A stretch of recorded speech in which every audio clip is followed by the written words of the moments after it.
اللہ سے بڑھ کر کون ہے جو قوت رکھنے والا ہو؟ اللہ سے بڑھ کر کون ہے جو ساتھ دینے والا؟ اللہ سے بڑھ کر کون ہے؟ وہ تو مستقبل کو بھی دیکھتا ہے، اسے پتا ہے یہ تھوڑی سی پین ہے، اس کے بعد تو ٹھیک ہو جانا ہے۔ آپ کے لیے اللہ سبحانہ تعالیٰ نے وہ انتظام کرنا ہی کرنا ہے۔ جب آپ نے جہانوں کے بادشاہ کے آگے رکھا ہے تو اس کے لیے پھر آپ کے دل میں ڈاؤٹ نہیں ہونا چاہیے۔ ہاں یہ ضرور ہے کہ آپ ایفرٹ کریں۔ تو نبی کریم صلی اللہ علیہ وسلم نے فرمایا کوئی شخص اپنے عمل کی بنیاد پر، عمل کی بنیاد پر جنت نہیں جائے گا جب تک کہ اللہ کی رحمت نہ ہو۔ تو آپ سے سوال کیا گیا کہ کیا آپ بھی نہیں؟ تو آپ نے فرمایا ہاں میں بھی نہیں۔ سر سوال یہ ہے کہ کچھ لوگ رونے کو کمزوری سمجھتے ہیں، کیا جذبات کا بہہ جانا کمزور ایمان کی علامت ہے؟ دیکھیں رونا جو ہے نا یہ انسان کو صاف شفاف کر دیتا ہے۔ جب آپ روتے ہو نا تو آپ کا دل دھل جاتا ہے۔ ہم اس کے لیے نبی کریم صلی اللہ علیہ وسلم کو دیکھیں، جب حضرت ابراہیم آپ کے بیٹے پیدا ہوئے، پھر ان کی ڈیتھ جب ہوئی 18 منتھس کا بیٹا، اور آپ دیکھیں کہ رسول اللہ صلی اللہ علیہ وسلم کی زندگی کے آخری ایام تھے، آلموسٹ آخری دور تھا نا، کیونکہ 8 ہجری میں وہ پیدا ہوئے اور پھر 10 ہجری تھی جس وقت ان کا انتقال ہوا۔ تو آپ نے انہیں گود میں لیا ہوا تھا اور آپ کہہ رہے تھے کہ آنکھیں آنسو بہاتی ہیں لیکن زبان وہی کہے گی جو اللہ چاہتا ہے۔ صبر و رضا کی مکمل تصویر، یہ ہے تقدیر پر ایمان، کہ جو اللہ کا فیصلہ ہے وہ حق کے ساتھ قبول کر لیا۔ لیکن نیچرلی انسان ہے نا، تو انسان کو دکھ پہنچتا ہے۔ کیسے ہو سکتا ہے کہ ہم دکھ سے بالکل یعنی ماورا ہو جائیں؟ ایسا نہیں ہو سکتا۔ دکھ تو ہوتا ہے لیکن اس دکھ کو پھیلانا نہیں چاہیے، اس کے اوپر سوچتا نہیں، اوور تھنکنگ نہیں کرنا چاہیے۔ اوور تھنکنگ کرائم ہے، وہاں سے انسان خراب ہوتا ہے۔ اگر بلاک لگا دیں، اوور تھنک نہ کریں، تو اللہ سبحانہ تعالیٰ کی طرف توجہ کریں، تو کیا اللہ نے وعدہ نہیں کیا کہ جو اللہ پر بھروسہ کرتا ہے اللہ اس کے لیے کافی ہو جاتا ہے؟ وَيَرْزُقُهُ مِنْ حَيْثُ لَا يَحْتَسِبُ، ایسی جگہ سے رزق دیتا ہے جہاں سے کسی نے گمان بھی نہ کیا ہو۔ تو اللہ سبحانہ تعالیٰ ہی یعنی اللہ سے بڑھ کر کون ہے جو قوت رکھنے والا ہو؟ اللہ سے بڑھ کر کون ہے جو ساتھ دینے والا؟ اللہ سے بڑھ کر کون ہے؟ وہ تو مستقبل کو بھی دیکھتا ہے، اسے پتا ہے یہ تھوڑی سی پین ہے، اس کے بعد تو ٹھیک ہو جانا ہے۔ تو آپ اللہ پر بھروسہ کرتے ہو، آپ کو آسانی کے ساتھ نکلوا دیتا ہے الحمدللہ۔ جزاک اللہ خیر۔ جی کوشچن لے لیتے ہیں اور پھر نیکسٹ کوشچن۔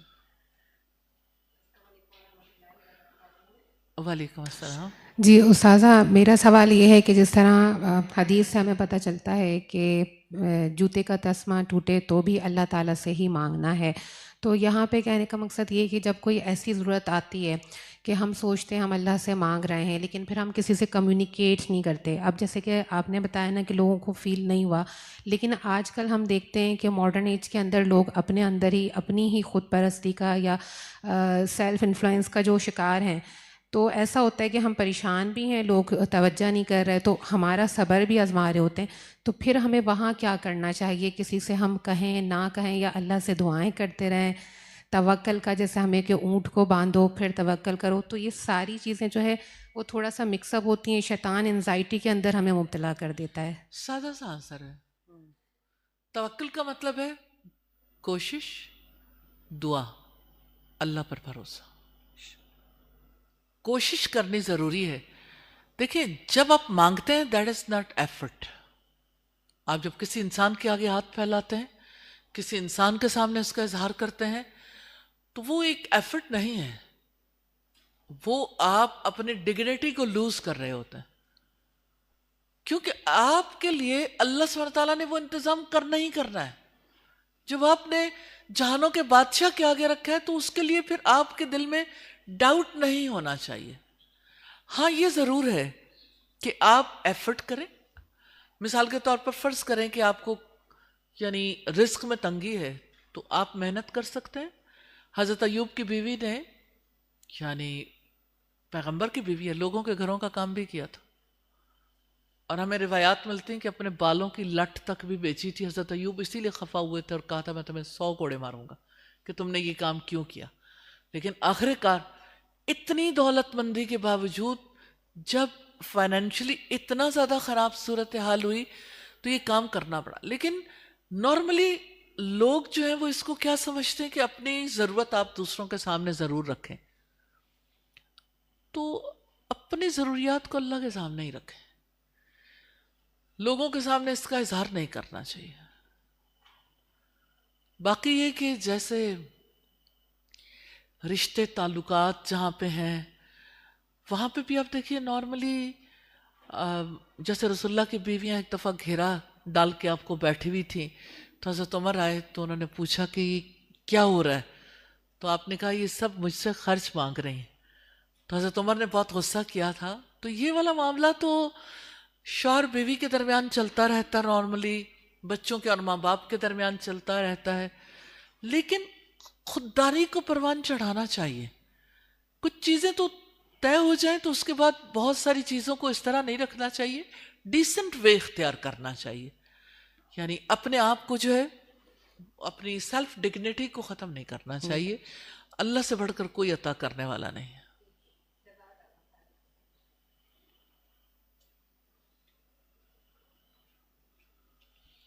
السلام علیکم ورحمۃ اللہ وبرکاتہ. وعلیکم السلام. میرا یہ سوال ہے کہ جب ہم کوئی گناہ کرتے ہیں اس کے بعد جب ہمیں پتہ ہوتا ہے ہم گناہ کر رہے ہیں لیکن ہم کرتے رہتے ہیں اس کے بعد جب ہماری پکڑ ہوتی ہے تو پھر جب ہم دوسروں کی باری جب کوئی ایسا معاملہ ہوتا ہے ہم ان کو اتنا کرتے ہیں, ان کو صبر کی تلقین کرتے ہیں, ان کو اعتماد دلاتے ہیں, لیکن جب خود پہ ایسا وقت آتا ہے تو پھر ہم کیوں اتنے مایوس ہو جاتے ہیں کہ ہمیں اللہ تعالیٰ پہ بھروسہ ہی نہیں رہتا. بھروسہ تو ہوتا ہے لیکن اپنے آپ کو اس وقت سمجھ نہیں آ رہی ہوتی کیسے اس مصیبت سے نکالیں. تو اس کے لیے ہمیں کیا کرنا چاہیے کہ ہم کسی سے کچھ نہ کہیں, بس اللہ تعالیٰ کی طرف رجوع کر لیں اور ان سے ہی مانگیں. فیتھ ریلوڈیڈ اسی مقصد کے لیے کہ آپ اپنے عقیدے کو, اپنے ایمان کو, اللہ سبحانہ تعالیٰ کے ساتھ کنیکشن کو مضبوط کریں.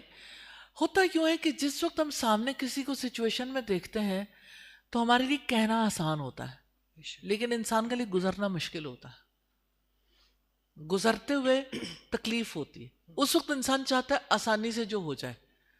تو آسانی اس میں نظر نہیں آتی کہ انسان جو ہے وہ برداشت کر لے یا انسان اس کے لیے پراپر طریقہ کار اختیار کر. نارملی لوگ شارٹ کٹ اختیار کرتے ہیں کہ بس یعنی تھوڑی سی تکلیف ہوئی, دیکھیں رسول اللہ کی انگلی زخمی ہو گئی تھی تو آپ نے اپنے آپ کو مخاطب کر کے کہا تو ایک انگلی ہی تو ہے, کیا ہوا کہ اللہ کے راستے میں اگر زخمی ہو گئی.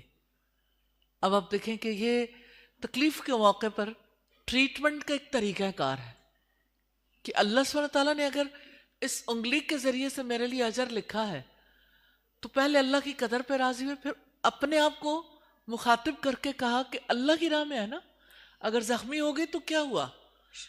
تو اسی طرح سے انسان اپنے رب کو دیکھے. سب سے پہلے اپنے رب کو دیکھنے والا تب دیکھ سکتا ہے جب پہلے سے کنیکشن ہو.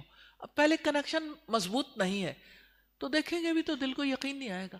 تو یقین پر کام کرنے کی ضرورت ہے. اللہ سبحانہ تعالیٰ سے کنیکشن صرف مصیبت کے وقت نہیں جڑتا. اللہ سبحانہ تعالیٰ سے کنیکشن جو ہے وہ علم کے ذریعے سے جڑتا ہے, سیکھنا پڑتا ہے, تعلق بنانا پڑتا ہے. دیکھیں 2 دن پہلے میری اپنی بیٹی سے بات ہو رہی تھی تو کہہ رہی تھی کہ یہ جو میرا بیٹا ہے نا یہ تھوڑا تھوڑا ناراض ہے, لیکن اب زیادہ دیر تک اگر آپ سے بات نہ ہوئی تو یہ پھر بھول جائے گا کہ بچہ چھوٹا ہے تو یہ بھول جائے گا, اس لیے آپ اس کو تھوڑا سا زیادہ وقت دیں. تو یعنی بچوں کے ساتھ جو تعلقات ہوتے ہیں بچوں کے ساتھ اس میں بھی محنت کرنی پڑتی ہے. ہر تعلق کے لیے جہاں آپ محنت نہیں کرتے ہو وہاں پر تعلق کمزور پڑ جاتا ہے. میں نے دیکھا فائزہ کی امی اللہ سبحانہ تعالیٰ ان کی مغفرت فرمائے تو وہ اپنے پوتے پوتیوں سے تعلقات بنانے کے لیے اپنے پاس ہمیشہ ان کی پسند کی چیزیں رکھتی تھی. اب یہ ایک الگ بحث ہے, ہونا چاہیے نہیں, چاکلیٹس یا ان کی پسند کی جو بھی جنک فوڈ ہے یا جس طرح کی چیزیں. دوسرا یہ ہے کہ بچوں کو کھانے سے دلچسپی ہوتی ہے تو بچے کسی وقت بھی کوئی فرمائش کرتے دادی سے تو وہ بڑا اچھا فیل کرتی تھیں اور کہتی تھیں چلو پارٹی کرتے ہیں. تو بچوں کے ساتھ خود بھی بچہ بن کے تعلقات بنانے کے لیے کنیکشن جوڑنا پڑتا ہے. آپ دیکھیں ابھی کسی بچے کا جو ہے وہ 2.5 سال کا بچہ ہے, اس کا جو ہے وہ ایکسکویٹر ٹوٹ گیا. تو اس کے لیے یعنی پیرنٹس نے اسے سکھایا ہوا تھا اسکرو سے اس طرح جوڑنا ہے، یہ کرنا ہے. تو این موقع پہ اسے اسکرو دیا، اس کو سامنے چیزیں پڑی ہوئی تھی، اس نے اسے جوڑ لیا، اس کو کنیکشن جوڑنا آ گیا. چیزوں کے بھی کنیکشن جوڑنے پڑتے ہیں اور دلوں کے رابطے بھی جوڑنے پڑتے ہیں. اور اللہ سبحانہ تعالیٰ سے زیادہ کون حق رکھتا ہے کہ ہم اس کے ساتھ اپنا تعلق جوڑیں؟ جب ہمارا تعلق جڑتا ہے ہم تنہائی میں باتیں کرتے ہیں، اپنی باتیں شیئر کرتے ہیں، سرگوشیاں کرتے ہیں، اللہ سے دعائیں کرتے ہیں، اٹھتے بیٹھتے اس کو یاد کرتے ہیں. پھر انسان کے لیے نافرمانی کرنا بہت مشکل ہو جاتا ہے. تو آپ نے پہلی بات یہ کی جب ہم گناہ کرتے ہیں تو اس کا مطلب یہ ہے کہ گناہ کرنا آپ نے کہیں پیچھے برین میں یہ بات ہے کہ وی کین، ہم کر سکتے ہیں. نو ڈاؤٹ کہ کسی سے بھی غلطی تو ہو سکتی ہے، لیکن ایک ہوتا ہے ڈیسائیڈ کر کے کہ یہ ہمارا رائٹ ہے، وی کین. لیکن اگر کوئی شخص ویسے کسی کا پاؤں پھسل جائے، یعنی ایک ہے جان بوجھ کے گرنا اور ایک ہے یعنی کسی کا بغیر چاہے پھسل جانا. تو بغیر چاہے اگر کوئی پھسل گیا ہے تو اللہ سے استغفار کر سکتا ہے، لیکن اگر جان بوجھ کے کرے گا تو ظاہر ہے اس پر تو پکڑ ہے نا، پھر بھی استغفار ہو سکتی ہے. کنیکشن مضبوط ہوگا تو پھسلن کے چانسز کم ہو جائیں گے. میں ایک بچی کی سٹوری آپ کو سناتی ہوں. یو ایس اے میں ایک لڑکی جو ڈاکٹر ہے، بڑی عجیب و غریب اس کی سٹوری ہے. اس کے ہسبینڈ نے جو ہے وہ یہ طریقہ کار اختیار کر لیا تھا کہ چھوٹی سی بات ہے تو بیوی کو ادھر سے تھپڑ لگا دیا، ادھر سے تھپڑ لگا دیا. اب ظاہر ہے کہ پیرنٹس پاس نہیں ہے، کوئی اور ایسا سلسلہ نہیں ہے، تو ہراسمنٹ کا سلسلہ بھی بہت تھا. اس کی بات بڑھتی گئی، بیٹی نے کسی کو بتایا نہیں، تو اس کے ہسبینڈ نے اسے اتنا مارا کہ اس کی ٹانگ کی ہڈی ٹوٹ گئی. اس نے پھر بھی نہیں بتایا ڈاکٹر کے پاس، کہ ڈاکٹر نے کہا کہ دیکھو یہ نا خود بخود ہڈی نہیں ٹوٹا کرتی، کیا ہوا ہے آپ کے ساتھ؟ لیکن ہسبینڈ وائف ساتھ تھے، اس نے لڑکی نے کسی کو نہیں بتایا. شوہر نے پھر اگلے دن اسے مارا، یعنی کچھ دن گزرے پھر مارا تو اس کے بازو کی ہڈی بھی توڑ دی. ڈاکٹر کہے کہ یہ ہڈیاں کیوں ٹوٹ رہی ہیں؟ تو یعنی اللہ سبحانہ تعالیٰ کی طرف سے وہ لڑکی یعنی اتنی زیادہ اس کو ٹراما کی کیفیت میں تھی، نہ وہ کسی سے کہنے کے قابل، نہ وہ کوئی ایسا سلسلہ کر سکتی تھی. بالآخر یہ ہوا کہ ایک دن پھر اس کے ہسبینڈ نے ابھی 3 months گزر گئے، اس کی ٹانگ کی ہڈی ابھی ٹھیک نہیں ہوئی، ویل چیئر پہ وہ اپنے آفس جاتی ہے، باقی جو معاملات ہیں وہ اسی طرح سے کر رہی تھی. تو اس کے ہسبینڈ نے اسے پھر مارا تو وہ یعنی اٹھی، اس نے وضو کیا اور جائے نماز پہ بیٹھ کے 2 رکعت نماز پڑھی، اللہ سے دعا کر رہی تھی. تو اس کے ہسبینڈ نے اس کی دعا کے دوران اسے کہا کہ میں پولیس کو فون کرتا ہوں کہ وہ آئے اور میری بیوی کو گرفتار کر کے لے جائے، پاگل ہے یہ، مجھے مارتی ہے. اچھا آپ دیکھیں کہ اللہ کی تقدیر. ہوا یہ کہ بیوی نے جو دیکھا تو اس نے کہا ٹھیک ہے یا اللہ تو جانتا ہے، پھر ہمارا فیصلہ کر دے. پولیس آئی، پولیس نے آ کے جس وقت لڑکے کا بیان دیا، لڑکی کے پاس ساری رپورٹس تھیں، اس نے اپنی رپورٹس دکھا دیں، باقی جو بھی سلسلہ ہوا. تو وہ اس کے شوہر کو گرفتار کر کے لے گئی. جب وہ شوہر گرفتار ہو گیا تو اس نے کہا کہ میرا شاید والیٹ گھر رہ گیا، وہ مجھے دے دو. پھر اس نے کہا کہ میری بیل کرا دو. یہ بیل کرانے بھی پہنچ گئی کہ اب میں کیا کروں، اب وہ میرا ہسبینڈ تو ہے ہی. لیکن یہ کہ پولیس والوں نے کہا کہ ایسا کیس ہے جس میں ہمارے ہاتھ میں کچھ نہیں رہا، ہم آگے پہنچا چکے اس بات کو. لیکن میں یہ کہتی ہوں کہ دیکھو اس نے اللہ سبحانہ تعالیٰ سے مانگا تھا نا، اس نے اللہ سبحانہ تعالیٰ پر توکل کیا، اللہ سے بات کی، تو اللہ سبحانہ تعالیٰ سے تعلق رکھنے والے کو اللہ کبھی چھوڑتا نہیں. تو اللہ تعالیٰ نے خود ہسبینڈ سے یہ معاملہ طے کروا دیا کہ ہسبینڈ نے خود پولیس بلوائی، خود ہی گرفتار ہو گیا، یعنی پولیس نے پھر اس کو ہی گرفتار کر لیا. تو believe in اللہ سبحانہ وتعالیٰ، کنیکٹ ود اللہ سبحانہ تعالیٰ اینڈ ٹرسٹ ہم. اس پر توکل کر لیں. توکل کرنے والا جان لے کہ اس نے کائنات کی سب سے بڑی ہستی پر اگر اعتماد کیا ہے تو یہ اعتماد رائے گا نہیں جائے گا انشاءاللہ. انشاءاللہ. استاذہ سوال یہ ہے کہ سرنڈر کرنے میں اور گیو اپ کرنے میں کیا فرق ہے؟ دیکھیں سرنڈر کرنا یہ ہوتا ہے کہ انسان اپنے معاملے کو اللہ سبحانہ تعالیٰ کے حوالے کر دے. آپ نے اپنے معاملے کو سپرد کر دیا, اپنے آپ کو جھکا دیا کہ میں تو اس قابل نہیں, میں نے سرنڈر کیا, میں نے اپنا آپ کے حوالے کیا. اب جو سرنڈر کرتا ہے وہ دعا بھی کرتا ہے, اس کے دل میں یقین بھی ہے, وہ اللہ سبحانہ تعالیٰ پر اعتماد رکھتا ہے. گیو اپ کرنے والا یہ ہے کہ نہ وہ دعا کرتا ہے, نہ وہ اپنا معاملہ اللہ کے حوالے کرتا ہے, صرف مایوس ہوتا ہے, پینک میں جاتا ہے, انگزائٹی, سٹریس اور ڈپریشن. تو گیو اپ کرنے والا اللہ کے تعلق کو گیو اپ کرتا ہے نا, اللہ سبحانہ تعالیٰ کو چھوڑ دیتا ہے, اپنی طرف دیکھتا ہے. گیو اپ کرنے والا اپنی طرف دیکھتا ہے, سرنڈر کرنے والا اللہ سبحانہ تعالیٰ کی طرف دیکھتا ہے. اسکرپٹ رائٹر کی طرف دیکھیں گے نا تو کوئی فیئر نہیں رہے گا انشاءاللہ, کوئی پرابلم نہیں رہے گی انشاءاللہ. جزاک اللہ خیر. جی بیٹا. جی السلام علیکم. وعلیکم السلام. جو میرا سوال ہے آپ سے کہ میرے ساس سسر ماشاءاللہ بہت اچھے نمازی تھے. مطلب ہم نے اپنے بچپن سے دیکھا ہے کبھی ان کی نماز نہیں چھوٹی, مگر اب اس ایج میں آ کر وہ بالکل نماز سے غافل ہو گئے کہ چاہنے کے باوجود ان سے نماز نہیں پڑھی جاتی. دونوں کی یہی صورتحال ہے. تو ہمیں سوچ کے نا, میں خود اب میری ایج 50+ ہو گئی, تو مجھے یہی ہے کہ مجھے نا ان کی حالت دیکھ کے نا مجھے خود کو بے چینی ہو جاتی ہے کہ میں کیا کروں. یہ ہمارا بھی بڑھاپا کوئی ایسا ہی تو نہیں ہوگا کہ ہم نے کبھی آج تک ان کے یہ گناہوں کا ہوتا ہے جب اللہ تعالیٰ توفیق چھین لیتا ہے کسی سے, یا گناہ ہوتے ہیں یا کیا ہے ایسا؟ دو چیزیں, ایک تو پہلے یہ کہ معاملے کی صورتحال کو سمجھیں, پھر اس کا سولوشن. صورتحال کو اب سمجھنا چاہیں, رسول اللہ صلی اللہ علیہ وسلم نے فرمایا کہ کوئی انسان نیکی کے کام کرتا رہتا ہے حتیٰ کہ جنت جانے میں ایک ذرا, ایک ہاتھ برابر فاصلہ رہ جاتا ہے, تو وہ کوئی ایسا کام کرتا ہے جس کی وجہ سے وہ جہنم میں چلا جاتا ہے.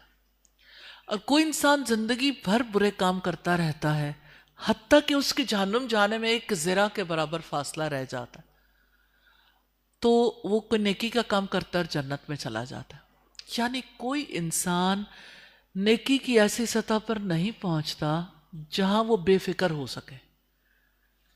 ایک دفعہ کوئی صاحب, مجھے کسی نے کہا کہ ہم نے کسی صاحب کو دیکھا حرم کے سین میں بیٹھ کے حساب کتاب کر رہے تھے, میں نے زندگی میں کتنے روزے رکھے, کل کتنی نمازیں پڑھی, کتنا صدقہ و خیرات کیا, حج کیے, عمرے کیے, سارا کچھ لکھ کے کہا بہت نیکیاں ہو گئیں اب بس ختم. میں نے یہ دونوں باتیں اس لیے آپ کے سامنے رکھی کہ کبھی کسی انسان کو دوسرے کی اپریسیشن, دوسرے کا ریگارڈ کرنا ایسی جگہ پہنچا دیتا ہے کہ شاید اب ہم نے اتنی نیکیاں کر لیں تو اب ہمیں ضرورت نہیں. تیسری بات جو آپ کے سامنے رکھوں گی, شیخ عبد القادر جیلانی. شیخ عبد القادر جیلانی یعنی اللہ سبحانہ تعالیٰ کے برگزیدہ بندوں میں سے ہیں. اچھا ہوا یہ کہ شیطان ان کے پاس آیا اور کہنے لگا, عبد القادر تم نے بہت نمازیں پڑھ لی, اب تمہیں نماز پڑھنے کی ضرورت نہیں.